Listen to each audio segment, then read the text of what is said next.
Dans cette courte vidéo, je vais vous parler du document que je vous ai distribué, qui s'intitule donc Modélisation d'une situation par une fonction. Donc on part d'une situation donnée en français, et puis on aimerait modéliser ça, c'est-à-dire voilà, exprimer ça sous forme mathématique, ce qui nous permettra de calculer un certain nombre de choses, donc via une fonction. Euh, alors, ce document est pour moi un aide-mémoire, un pense-bête, hein, quelque chose que vous devez avoir avec vous pour les prochains exercices, ceux de cette semaine, mais aussi ceux de la semaine suivante, où on va alors plein de fois partir de la situation, et puis je vais vous demander les points suivants chaque fois, assez systématiquement, c'est de faire tout d'abord un tableau de valeurs, ensuite une représentation graphique, et finalement donner l'expression fonctionnelle. Et puis en général, vous vous mélangez assez facilement les pinceaux entre ce qui est x, ce qui est y, qu'est-ce qu'on met en haut du tableau de valeur, qu'est-ce qu'on met en bas, les x, lequel est x, lequel est y. Donc voilà, peut-être mettre au stabilo ici, c'est quelques points ici importants pour se souvenir qu'est-ce qui est x, qu'est-ce qui est y dans les différentes représentations d'une fonction. Alors, tout d'abord, la situation, quand vous la lisez, vous devez tout d'abord trouver x et y. Donc, deux problèmes. Déjà, trouver x et y, et deuxièmement, savoir lequel est x, lequel est y. Donc, première étape, identifier les deux grandeurs. Les deux grandeurs, c'est x et y. Hein. C'est deux grandeurs qui dépendent l'une de l'autre. C'est par exemple, pour reprendre les exercices qu'on a fait précédemment, c'était le prix de location par rapport au nombre de kilomètres parcourus, hein, par exemple. Donc les deux grandeurs dépendant l'une de l'autre, c'est donc x et y. Mais on ne sait pas encore qui est qui. Alors pour savoir qui est qui, y c'est celle qu'on cherche à connaître. Y c'est celle qu'on cherche à connaître. C'est le but. Alors que x c'est celle qu'on peut faire varier, qu'on peut choisir. X, on peut prendre différentes valeurs, et puis chaque fois qu'on prend une valeur pour x, ça nous donne une valeur pour y. Je vais peut-être mettre ça de deux couleurs différentes, ça peut être pas mal. Voilà. Ensuite, le tableau de valeurs. Alors, attention, qu'est-ce qui va en haut, qu'est-ce qui va en bas? En haut, on a x, donc ce qui est à choisir, ce qu'on entre dans la machine. Et ce qui ressort, ça va en bas, c'est donc y. Et donc, pour ce tableau de valeurs, vous choisissez vraiment des valeurs de x. Alors, comment choisir ces valeurs de x? Eh bien, déjà, c'est ce que j'ai mis ici 2.1, la consigne me donne-t-elle des valeurs de x? Ou bien de y éventuellement, ça peut arriver. Donc si elle me donne ces valeurs, ce serait bien de les mettre ici. Deuxième point, on peut déjà se demander, est-ce qu'il s'agit d'une situation de proportionnalité? C'est important parce que si c'est proportionnel, c'est assez facile à faire. Tout ce qu'il nous faudrait, c'est savoir, quand x vaut 1, ce que vaut y. Puis ensuite, si je prends par exemple 3, je vais faire x3 ici, donc je ferai x3 là. Alors c'est pas toujours le cas, mais quand ça l'est, ça peut être pratique de le savoir.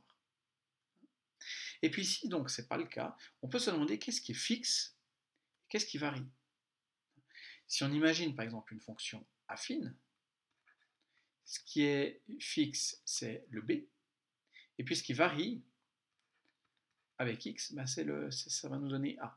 Donc si on arrive déjà à faire ça, on est déjà en chemin pour donner l'expression fonctionnelle, ça va nous aider à faire le graphe, voilà, ça peut pas mal nous aider. Donc évidemment qu'il y a toujours un lien entre ces différentes représentations d'une fonction.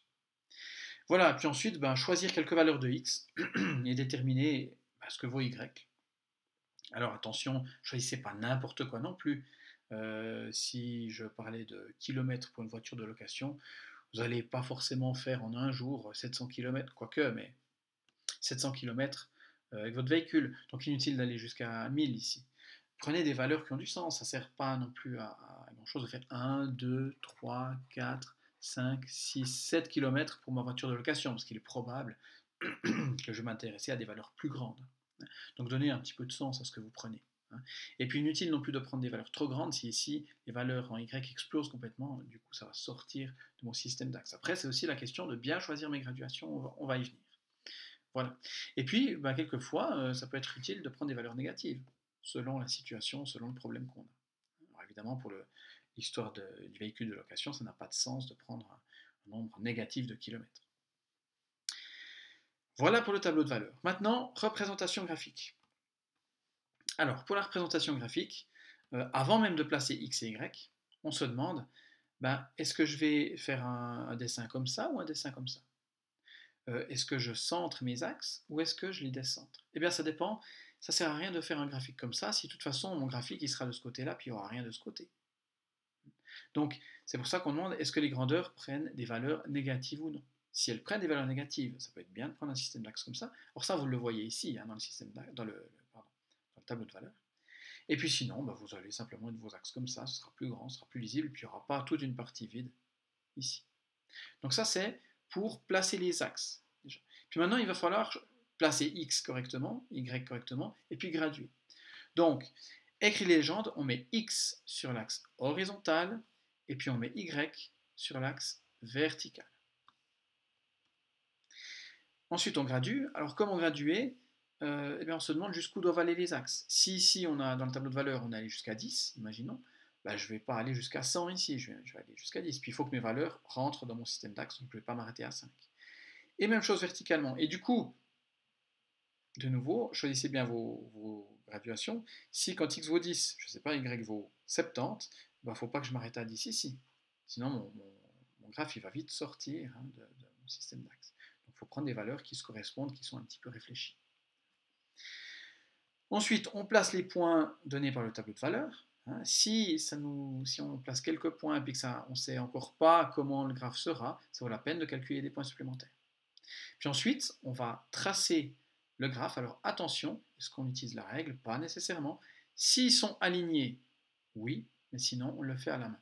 Exemple, si ça fait quelque chose comme ça, tac, et puis on a des valeurs négatives encore, quelque chose comme ça. Je ne vais pas commencer à prendre la règle puis à faire des morceaux droits. Non, je vais essayer, alors là, je vais sûrement pas y arriver, mais je vais essayer de faire quelque chose de plus lisse possible, le plus régulier comme ça possible. Voilà. Et avec ça, vous avez le graphe qui est fait. Dernier point, l'expression fonctionnelle. Alors l'expression fonctionnelle, ce qui peut être bien aussi, je ne l'ai pas mis, j'aurais peut-être dit, oui, je l'ai mis ici. Première chose, de quel type de fonction s'agit-il? Alors les types, je vous rappelle, ça peut être affine, ça peut même être mieux qu'affine, ça peut être linéaire, si on a une situation de proportionnalité, ça peut être constante.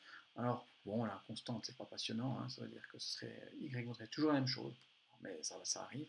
Ça peut aussi être d'autres choses, quadratiques, alors là, c'est plus difficile à repérer, quadratique, mais si ça ressemble donc à une parabole, à quelque chose comme ça, on se dit, ah, il y aura peut-être du x carré. Après, c'est pas forcément du x carré, mais ça peut nous mettre sur une piste. Pourquoi pas? Donc le but de l'expression fonctionnelle, c'est donc de calculer, de donner une formule permettant de calculer y à partir de x. Je veux y égale quelque chose, puis il y aura du x ici dedans, comme je l'ai écrit ici. Donc la question, s'agit-il d'une situation de proportionnalité? Ça évidemment, c'est une bonne première question. Si c'est le cas, ça va être très simple. Sinon, de quel type de fonction s'agit-il? Il y a deux choses, il y a ce qui est fixe, puis ce qui est pas fixe, qui varie avec x, qui dépend de x. Par exemple, si on prend une fonction affine, y égale ax plus b, ce qui va être fixe, ça va être le b, puis ce qui va varier, ça va nous donner a. Donc ça peut être utile de repérer ce qui est fixe et ce qui varie. Si ça varie de manière régulière, ce serait une affine. Si ce n'est pas le cas, ça pourrait être quelque chose de plus compliqué, comme une fonction quadratique. Et puis, finalement, quelles informations le tableau de valeurs et le graphe me donnent-ils? Évidemment qu'on va baser ça non pas seulement sur la situation, mais sur tout ce qu'on a fait précédemment. Voilà ce que je voulais vous dire, donc des petites choses, des petites astuces, notamment pour ne pas vous tromper lors du placement de x et y dans le tableau de valeurs et dans le système d'axes, pour tout ce qui est des exercices qui vont suivre pour modéliser une situation à l'aide de fonctions.